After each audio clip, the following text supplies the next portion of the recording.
हे मंडळी, आज आपण बनवणार आहोत मटकीची मिसळ. तर मटकीची मिसळ बनवण्यासाठी मी इथे रात्रभर मटकी पाण्यात भिजत ठेवली. भिजत ठेवल्यानंतर एका कपड्यामध्ये त्याला रात्रभर परत दुसऱ्या दिवशी बांधून ठेवली, का तर चांगले मोड यावेत म्हणून. त्यानंतर एका पातेल्यामध्ये 1 ग्लास पाणी घेऊन त्यामध्ये मटकी टाकून थोडीशी हळद आणि मीठ टाकले. नंतर आपल्याला वाटण्यासाठी लागणार होते कांदे, खोबरं आणि टमॅटो. तर माझ्याकडे 2 लाल सुकलेल्या मिरच्या होत्या, तर मी त्याही घेतल्यात आणि अजून बरेच सामान घेतले, मी तुम्हाला पुढे सांगतेच आहे.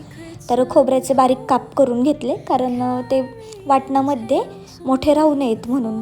का तर वाटताना हे सगळं जिन्नस बारीक होऊन जातं. त्याच्यानंतर मग मी घेतला कांदा परतून घेतला चांगला, म्हणजे लालसर होईपर्यंत छान भाजून घ्यायचा आहे कांदा. कच्चा नाही ठेवायचा, कारण तो टेस्टच लागतो. कांदा भाजतपर्यंत मी इथे आलं लसूणची पेस्ट करून घेतली. आलं लसूण पेस्ट झाल्यानंतर कांदा भाजला गेला आहे का नाही चेक केला तर तुम्ही पाहू शकता. अशा प्रकारे आपल्याला कांदा भाजून घ्यायचा आहे. मग त्यानंतर मी खोबरं त्यात टाकलं. खोबरंसुद्धा भाजून घ्यायचं आहे चांगल्या पद्धतीने. हा फक्त जास्त काळं करू नका, नाहीतर ते कडू लागतं ते जे मिश्रण आहे ते. त्याच्यानंतर मी इथे वापरलं आहे थोडंसं धनं पण चांगलं भाजून घ्यायचं आहे. आणि धनं गॅस बंद करून भाजून घ्या, जेणेकरून ते करपणार नाही, कारण ऑलरेडी आपली कढई गरम झालेली असते. मग त्याच्यामध्ये मी टाकलं तमालपत्र, थोडेसे पांढरे तीळ आणि 2 लाल सुकलेल्या मिरच्या, हे पण जिन्नस टाकायचे. तर हे सगळं मी जे आहे त्या मिश्रणात, म्हणजे जे वाटण मी काढणार आहे त्याच मिक्सरमध्ये टाकलं. त्याच्यानंतर मी घेतला टमॅटो हा आपल्याला वरच्यावरच भाजून घ्यायचा आहे, त्या मिश्रणात भाजून घेऊ नका, कारण टमॅटो असं मग गिळगिळीत झाल्यासारखं होतं. तर त्याला फक्त आपण भाजूनच घेणार आहोत. त्याच्यानंतर मी हे सगळं मिक्सरमध्ये वाटून घेतलं. तर इथे काय होतं माहिती आहे का, ते मिश्रण थोडंसं मोठं आणि जाडसर राहतं. तर मग ते तसं जर होत असेल तर तुम्ही नाही तर पाण्याचा वापर करू शकता. माझं पण झालं होतं, तर मी इथे ना थोडंसं पाणी वापरले. आता तुम्ही तुमच्या पद्धतीने वापरू शकता, तुम्हाला पाहिजे तसं.